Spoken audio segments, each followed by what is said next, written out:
इस पांचों तत्वों का समुचित प्रयोग आवश्यकता भर यदि हम शरीर को देते हैं, इसका हम ग्रहण करते हैं, तो हम शारीरिक रूप से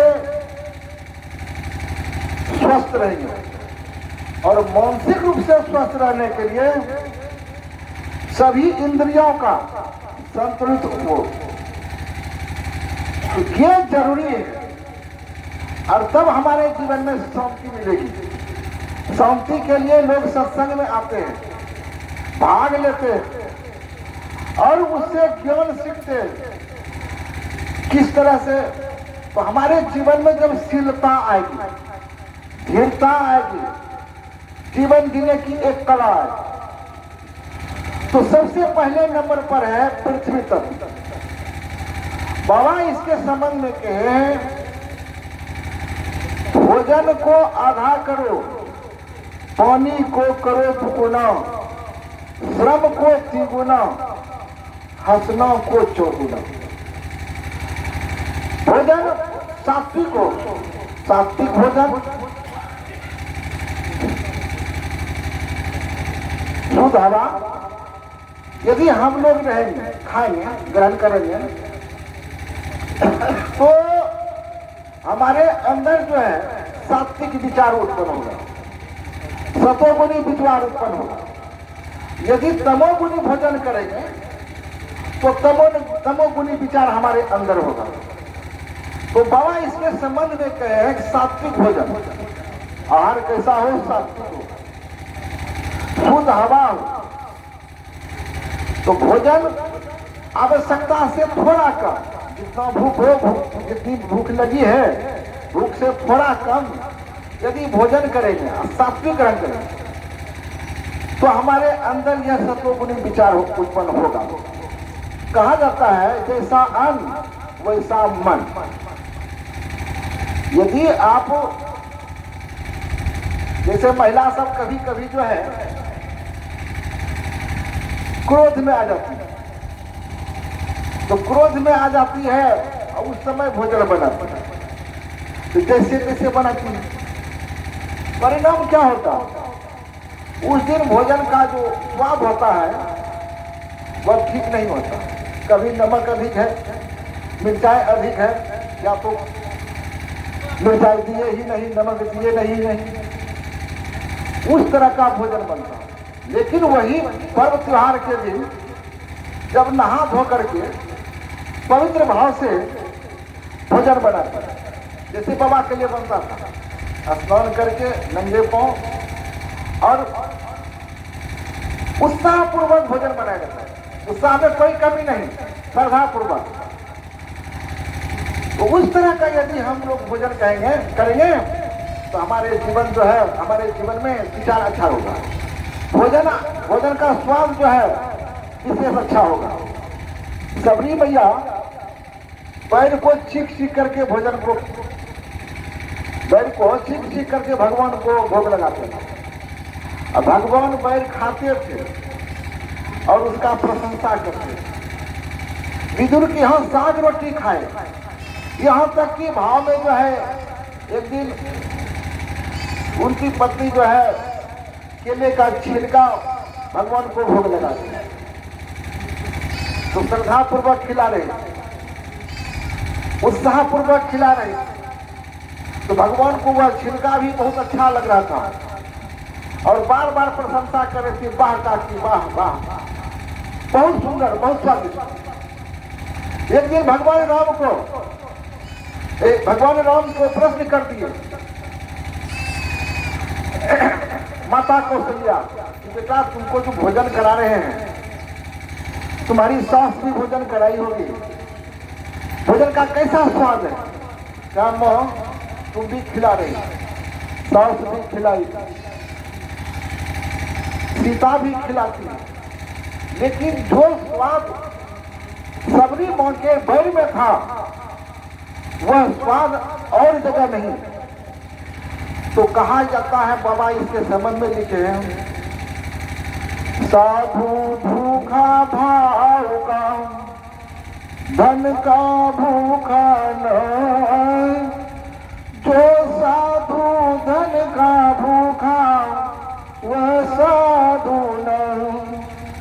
साधु भूखा भाव का। तो भाव पूर्वक यदि आप जो है किसी को भोजन कराएंगे तो आपके अंदर एक विशेष तरह का उनके अंदर से किरण निकलेगा जो फलदायी होगा। तो समय पूर्णता की ओर है। चार वेद छह शास्त्र में बात मिली है, दुख दिन में दुख हो तो है, सुख दिन सुख हो। सबको एक साथ नमो नारायण। पावन है करनी तेरी, पावन तेरा रूप, पावन है तेरी कथा, निर्मल मधुर अनूप। निर्मल इस चरित्र से सबका हो कल्याण, दासों के मन में रहे सदा तुम्हारो ध्यान। ऐसे परम पूज्य गुरुदेव जी के चरणों में कोटि कोटि नमन। एवं इस विदाई समारोह उपस्थित सभी ब्रह्मचारी गुरु भाई शक्ति सुबह माता बहनों को मेरा नमन स्वीकार। आज आने का उपस्थित सब अपनी अपनी आशाओं श्रद्धा प्रेम बाबा को दिखाने के लिए अपनी उपस्थित दर्ज करा है। अपनी सभी मनोकामनाओं आशाओं आकांक्षाओं को लेकर बाबा के चरणों में सबों को आशा पूर्ण हो, आशामय जीवन आबाद हो।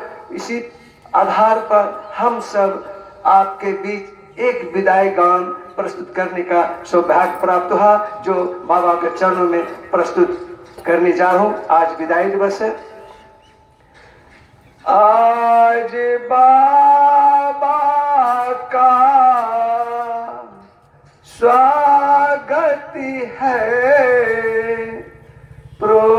प्रकृति माँ के पुण्य भवन में। आज बाबा का स्वागत है, प्रकृति माँ के पुण्य भवन में। ये सोनी सी कुटिया में, ये उजरी सी भामर में, ये सोनी सी कुटिया में, ये उजरी सी भामर में।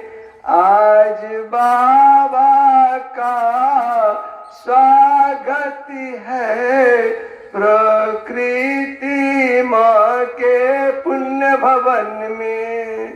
कुरुसेला के आंगन में, कटिहार जिला के प्रांगण में, कुरुसेला के आंगन में, कटिहार जिला के प्रांगण में। आज बाबा का स्वागत है, प्रकृति माँ के पुण्य भवन में। ये सोनी सी कुटिया में, ये उजरी सी भामर में। आज बाबा का स्वागत है, प्रकृति माँ के पुण्य भवन में। नंगे पांव पैदल चलकर 42 दिन ठहर कर, नंगे पांव पैदल चलकर 42 दिन ठहर कर, प्रशांत जीवन दर्शनम गाकर आप जन जन में फैलाए शांति की इस बेला में। आज बाबा का स्वागत है, प्रकृति माँ के पुण्य भवन में। ये सोनी सी कुटिया में, ये उजरी सी भामर में। आज बाबा का स्वागत है, प्रकृति माँ के पुण्य भवन में।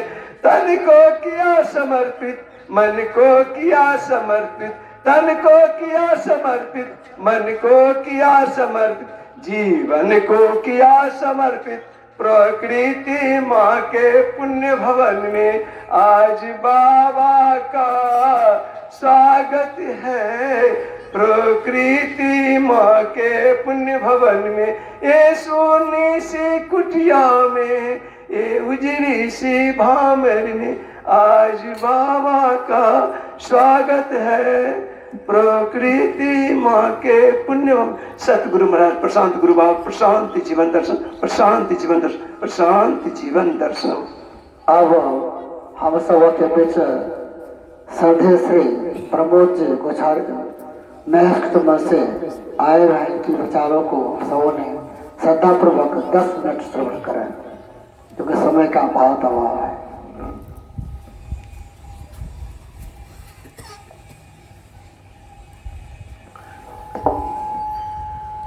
श्री सदगुरु बाबा की जय, बाबा शांतानंद की जय। प्रशांत जीवन दर्शन। करता करे न कर सके, गुरु करे सो होय। 3 लोक 9 खंड में गुरु से बड़ा न कोई। ऐसे गुरुदेव के चरणों में प्रमोद का नमन। सत्संग स्थल पर उपस्थित हमारे गुरु भाइयों, माताएं, बहनें, श्रोताविंद। पृष्ठ बलि नहीं होत है, समय होत बलवान। घड़ी घड़ी का मौल है, मत बोलो इंसान। समय बराबर ब्रह्म है और न कोई दूजा। समय के साथ चल दो, यही है सर्वश्रेष्ठ पूजा।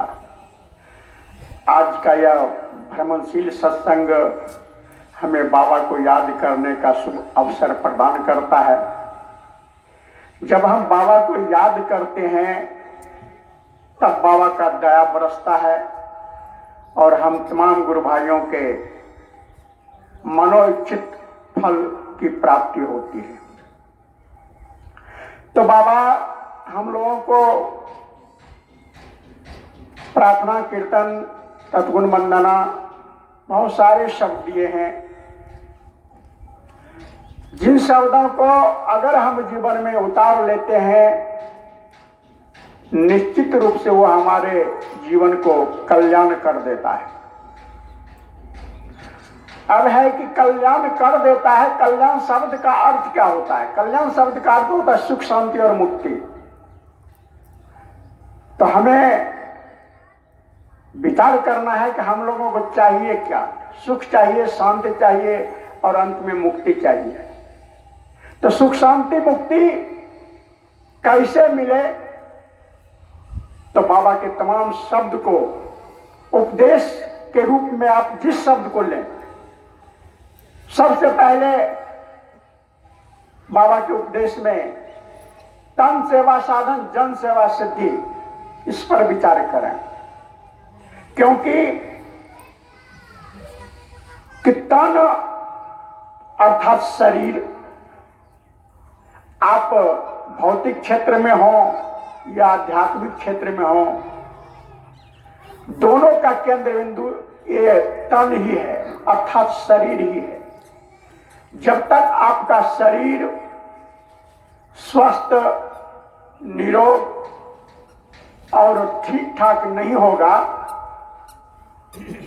तो ना आपका भौतिक कार्य शुद्ध से कर सकते हैं और ना तो आध्यात्मिक कार्य।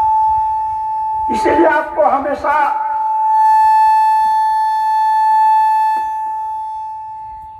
सबसे पहले तन के बारे में सोचना चाहिए। इसीलिए तन सेवा साधन, जन सेवा सिद्धि। तन सेवा का अर्थ है कि आप शरीर का अगर सेवा करते हैं ये आपका साधन बन जाता है। साधन का अर्थ होता है एक प्रकार का परिवहन। अब भौतिक क्षेत्र में देखें, परिवहन का अर्थ होता है एक जगह से दूसरे जगह जाना, चाहे आप जाइए या आप किसी सामान को ले जाइए, गाड़ी घोड़ा बस, भिन्न भिन्न प्रकार के साधन हैं। तो वो साधन हमें भौतिक क्षेत्र में मदद करता है। लेकिन ये तन सेवा साधन जो है, यदि आप तन का सेवा करते हैं तो आपका ये साधन बनेगा जो दोनों क्षेत्र में आपका काम पूरा करेगा। तो सबसे पहले तन का सेवा कैसे करें इस पर विचार करें, तब आपको सुख और शांति मिलेगा। तो तन का सेवा करने के लिए बाबा ने उपदेश में ही डाले हैं 2 ढंग का, एक सामान्य और एक थोड़ा सा विशिष्ट रूप से। 5 तत्वों का समुचित प्रयोग सभी इंद्रियों का संतुलित भोग स्वास्थ्य और शांति प्रदान करता है। अब देखें कि ये प्रकृति में 5 तत्व है, ये ब्रह्मांड रूप में और शरीर रूप में ये 5 तत्व है। तो ये दोनों 5 तत्व हैं, दोनों का अगर हम संतुलन में लेकर चलते हैं तो हमारा शरीर स्वस्थ और निरोग हो जाता है।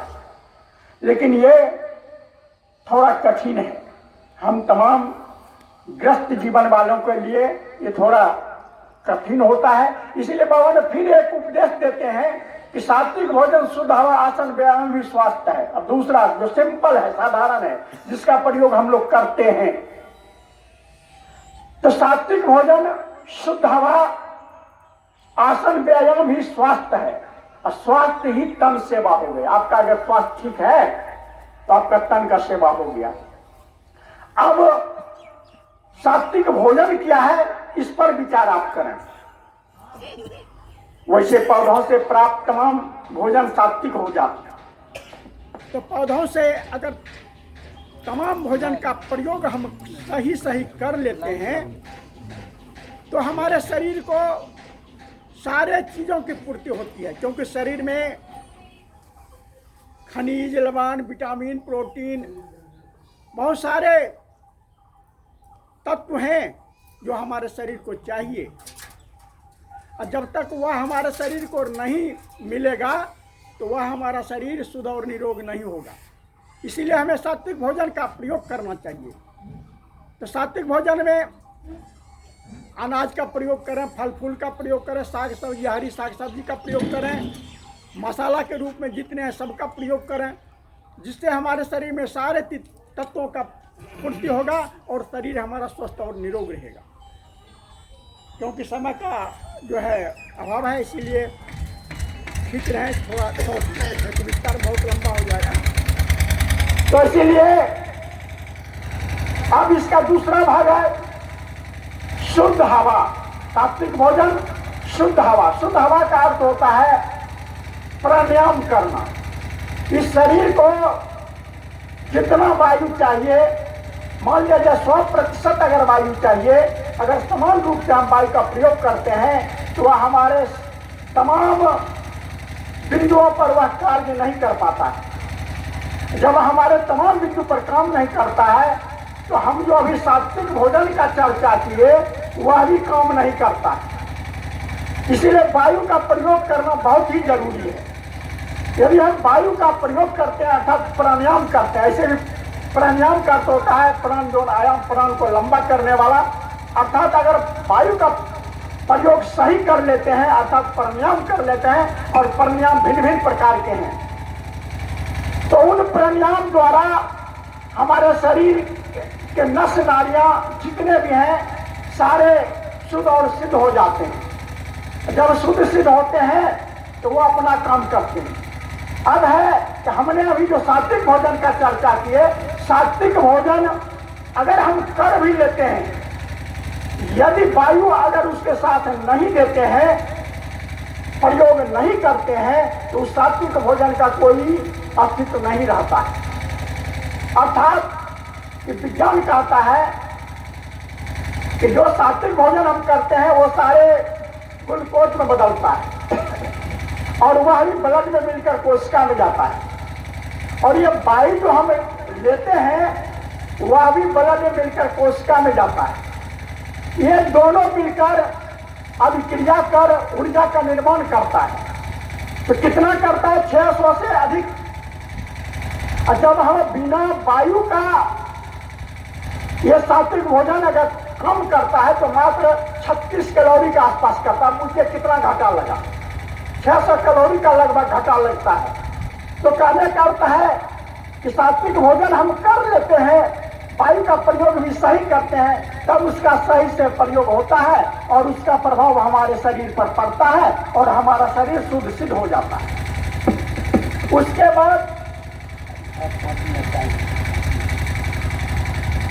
बाद अगला पॉइंट है आसन और व्यायाम। अगर हम सब कुछ का प्रयोग कर लेते हैं, यदि आसन व्यायाम नहीं करते हैं तो शरीर का जो ये पार्ट है वह शुद्ध सिद्ध नहीं होता। अब देखें, आप कहीं जाते हैं, दरवाजा बंद कर चले जाएं, कुछ दिनों तक, कुछ महीनों तक, वर्षों तक आप देखेंगे एक दरवाजा जब खोलेंगे या तो दरवाजा टूटेगा या तो कब्जा टूटेगा, कुछ ना कुछ टूटेगा, क्योंकि ये शरीर का जो अस्थि से निर्माण है हमारा शरीर, वो भी कब्जा पर टिका हुआ है।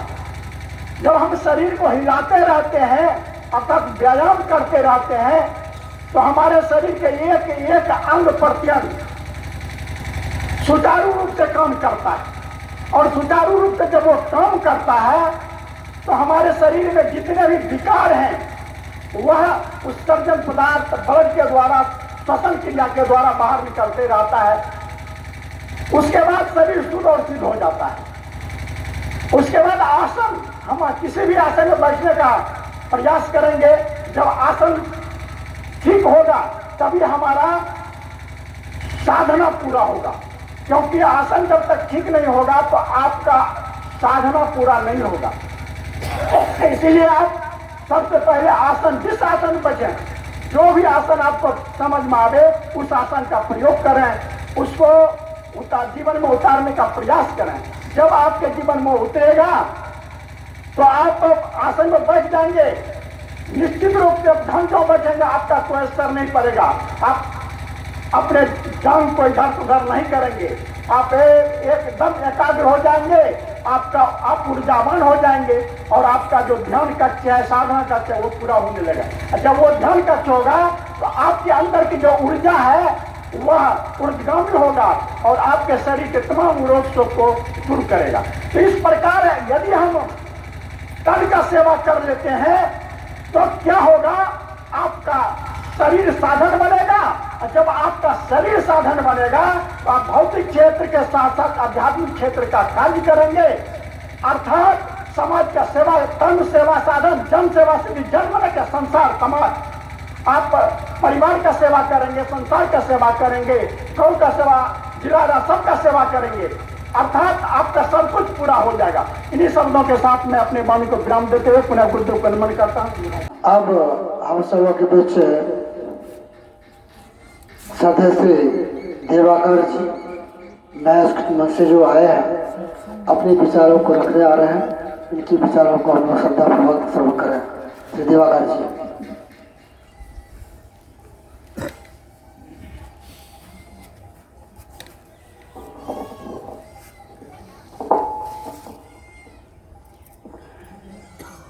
प्रेम से बोलिए श्री सदगुरु महाराज की जय, प्रशांत गुरु बाबा की जय, प्रशांत जीवन दर्शनम।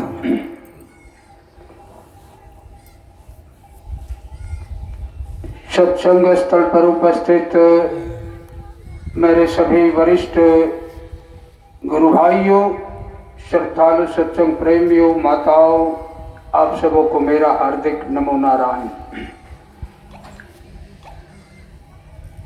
एक पढ़ा लिखा समझदार आदमी से मेरी भेंट हुई।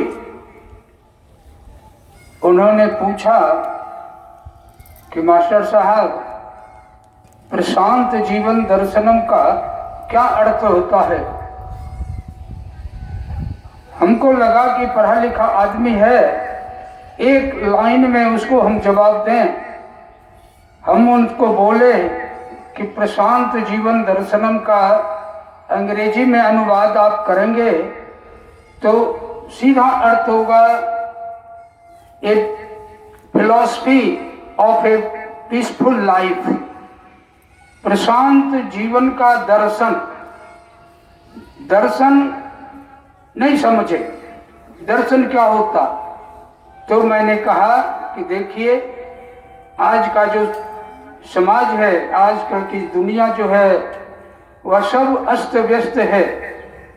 बाबा ऐसे जीवन को शांत करने के लिए अपना फिलॉसफी दिए हैं, ढेर सारे सूत्र दिए, सिद्धांत दिए, उपदेश दिए, कीर्तन दिए।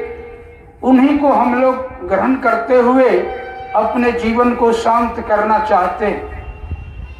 फिर उन्होंने जब पूछा कि शांत जीवन नहीं समझे, तब मैंने कहा कि देखिए, एक अग्नि है जो असमान रूप से किसी घर में लग जाती है तो त्राहिमाम त्राहिमाम लोग करने लग जाते, और वही अग्नि जब समान रूप से चूल्हे में जलती है तो लोगों को भोजन बनाने में और कोई काम लेने में बड़ा आसानी हो जाता। एक हवा तूफान का रूप ले ले तो सारा संसार अशांत हो जाता है, लेकिन वही हवा जब अच्छी शीतल मंद पवन बहती है तो हर आदमी को अच्छा लगता है। यही है प्रशांत जीवन दर्शनम, हमारे जीवन को शांत करता। आज का सांसारिक भागदौड़ एक अग्निकांड है। आज इसी अग्निकांड को देखते हुए कबीर दास जी को कहना पड़ा, राजा दुखिया प्रजा दुखिया, जोगी के दुख दुन्ना, कहे कबीर सुनो भाई साधु, एक को घर ने सुनना। इसी सांसारिक भागदौड़ पर कबीर दास को ऐसा बोलना पड़ा। और आजकल हमारे बाबा आए हैं इस मानवता के विकास के लिए। उन्होंने जो भी अलग अलग मंचों पर जो भी बातें कही हैं सब हमारे जीवन को शांत करने के लिए कहा गया। हम एक मानव कितनों कमाते रहें, जीवन में शांति नहीं मिलती, लेकिन उसके लिए हमारे बाबा कहते हैं कि बच्चा तुम्हारा जीवन एकदम शांत सरल होगा। उसके लिए उन्होंने उपदेश दिया कि निराधार में आनंद प्रसन्न और संतुष्ट रहने वाला व्यक्ति ब्रह्मवान होता। दैहिक दैविक और भौतिक तापों को सह लेने वाला व्यक्ति आत्मावान होता है, ब्रह्मवान होता है। यदि हम लोगों में कष्ट को सहने की क्षमता आ जाए तो हम किसी भी बड़े से बड़े कष्ट के सामने दुखी नहीं हो पाते। दुख के बारे में बाबा कहते हैं कि बच्चा कष्ट ही भगवान है, ईश्वर है, महाप्रभु है। जिस पत्थर को छेनी और हथौड़ी का चोट सहने की शक्ति है वह पत्थर शंकर बन के मंदिर में सुशोभित होता है, पूजा जाता है। और जिस पत्थर में सहने की क्षमता नहीं है वह कंकर हो जाता है। तो यही बात हम लोगों में है। हम अपने छोटे से छोटे कष्ट में बहुत बड़ा दुख का अनुभव करने लगते हैं, लेकिन बाबा जो हम लोगों को उपदेश दिए हैं उस उपदेश को यदि हम अपने जीवन में धारण करते हैं तब वह लगता है कि कोई भी बड़ा कष्ट बड़ा आसान है। इसकी सीमा बताते हैं कि मृत्यु तक है। यदि हम बड़े से बड़े कष्ट को अपने जीवन में सह लेते हैं तो अंत समय में जो मृत्यु का कष्ट है वह बड़ा आसान लगता है, और हंसते हंसते हम सूली पर चढ़ जाते हैं तो भी कोई दुख महसूस नहीं होता। यही है हमारे जीवन का दर्शन। शांत जीवन को करने के लिए बाबा कहते हैं शाकाहारी भोजन करिए, अपने आहार विहार को आप स्वस्थ रखिए, आपका जीवन स्वस्थ होगा, निरोग होगा, आप में शक्ति होगी, आप कभी माने परेशान ना होंगे। बाबा कहते हैं प्रशांत जीवन दर्शनम का अर्थ है कि वैसा जीवन का स्थिति, ऐसा जीवन के अंदर आने वाला समय जिस समय हमारी इच्छाएं समाप्त हो जाती है। जब जीवन के अंदर हमारी कोई इच्छा नहीं होती तो बाबा कहते हैं गैप ऑफ डिजायर, इच्छाहीन आदमी भगवान के रूप होते हैं। हम लोगों में नाना प्रकार की इच्छाएं भरी हुई हैं। हम लोग खाने के लिए बैठते हैं, थोड़ा सा दाल में या सब्जी में नमक की कमी होती है, मन तिलमिला जाता है, थाली फेंक देते हैं, भोजन पटक देते हैं कि तुम क्या बनाए। श्रोताओं, वो स्थिति हम लोगों को अपने जीवन में लाना है। समय है बता, हमको जीवन में उस स्थिति को लाना है कि हम किसी भी स्थिति में उद्विग्न ना हो जाएं। हम अपने शरीर के अंदर, मन के अंदर टेंशन न भर लें। अपने जीवन के अंदर हमको वो स्थिति लाना है कि हम धीरे धीरे धीरे धीरे शांत होते चले जाएं।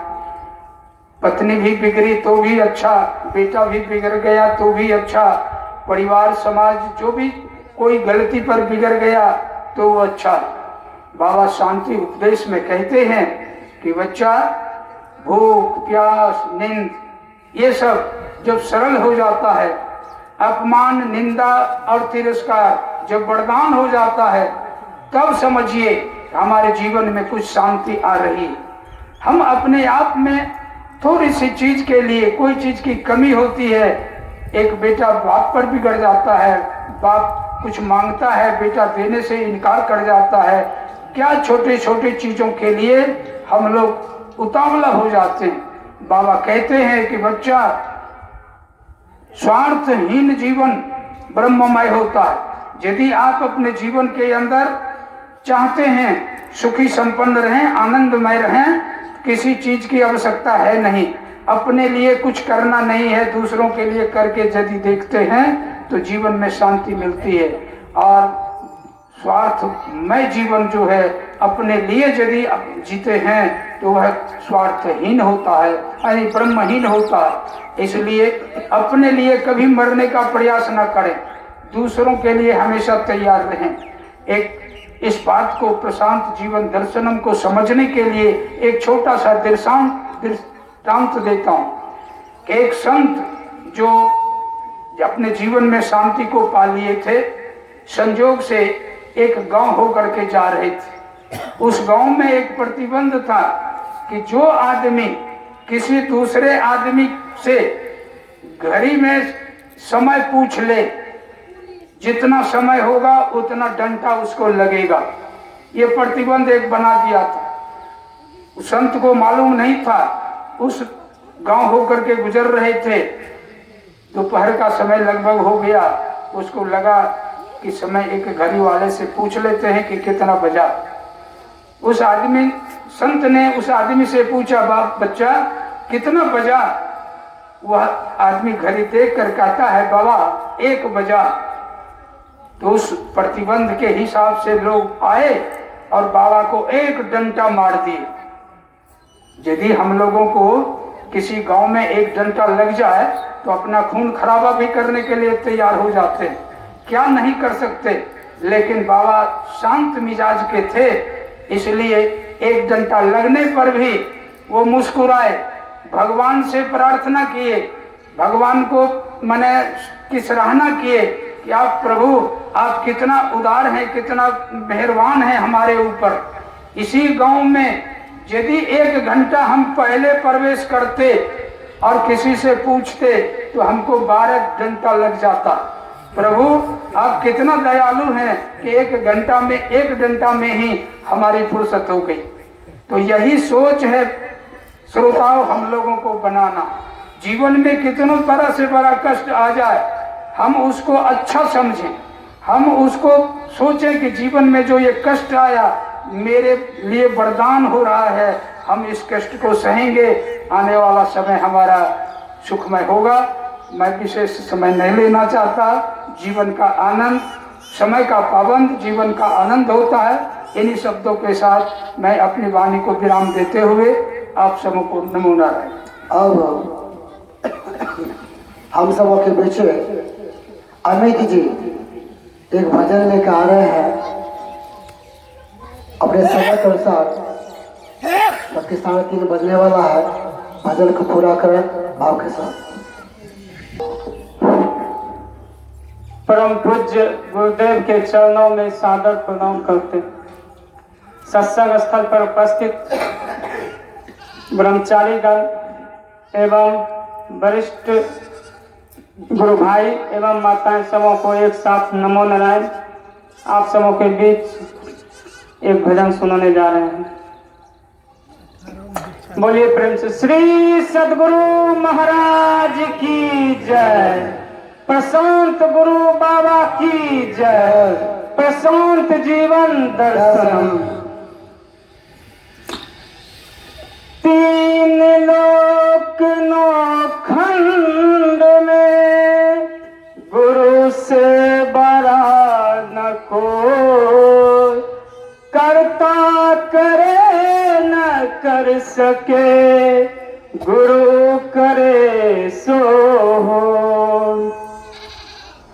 हे दुख भंजन प्रशांत जीवन दर्शनम सुन लो मेरी पुकार हो बाबा, विनती बारंबार, विनती बारंबार। सगुन के पोथिया बिचारू भैया लखन, बिचारू भैया लखन, कत दीना रहब बनवास। सगुन के पोथिया बिचारू भैया लखन, बिचारू भैया लखन, कत दीना रहब बनवास।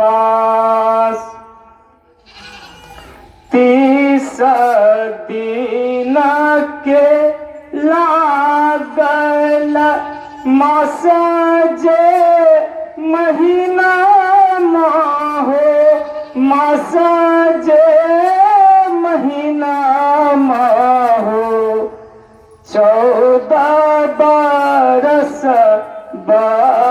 बनवास। 30 दिन के लागल मास जे महीना हो, मास जे महीना हो, 14 बरस बनवास। राजा दशरथ जी प्राण जे त्यजलाना, प्राण जे त्यजलाना, के कई मना पछताए। राजा दशरथ जी प्राण जे त्यजलाना, प्राण जे त्यजलाना, के कई मना पछताए।